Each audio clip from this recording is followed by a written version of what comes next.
Whether you love the Call of Duty series or you get annoyed at the mere thought of someone enjoying it, and let's be honest, if you're still doing that, you really need to knock it off, you're undoubtedly aware of its long-standing issues with inconsistent level design.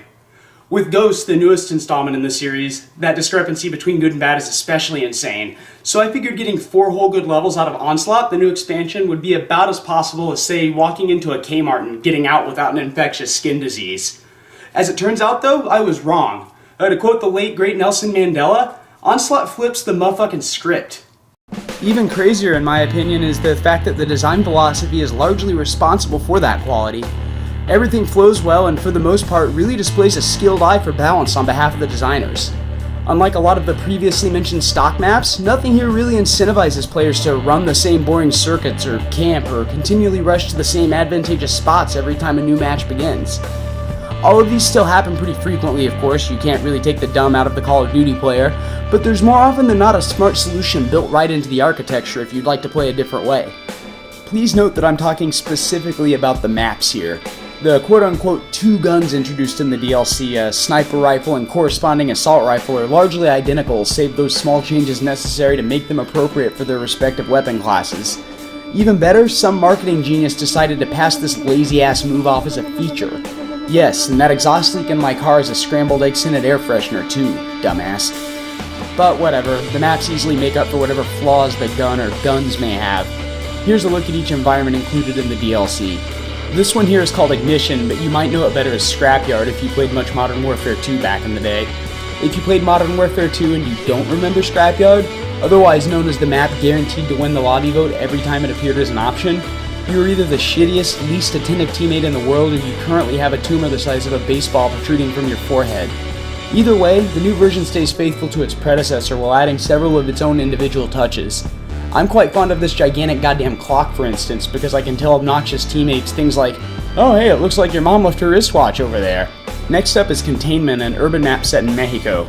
The cool thing about this one is, just like our real southern neighbor, you can't take 4 steps without running into the very real risk of catching some bullets with your face.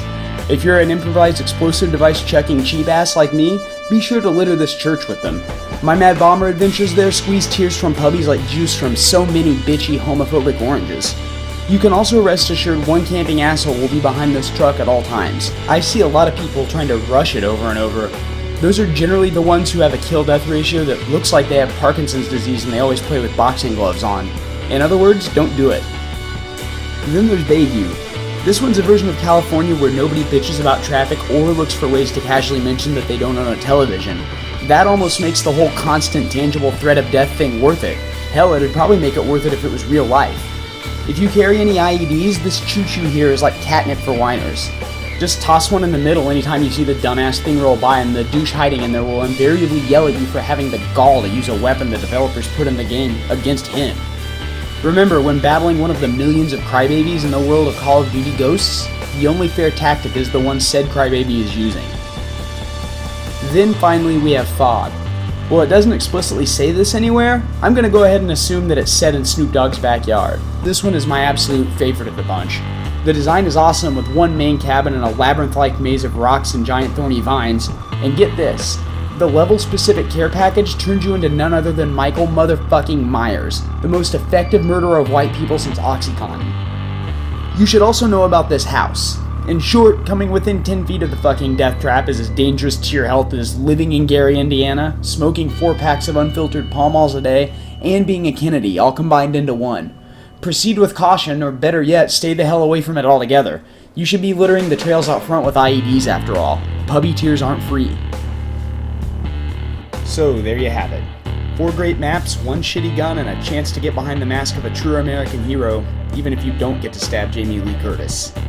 My gamertag is ToasterCat. Add me and shoot me a message if you like spamming IEDs or racking up 2 and 13 kill-death ratios. We give Onslaught's multiplayer content a 4 out of 5.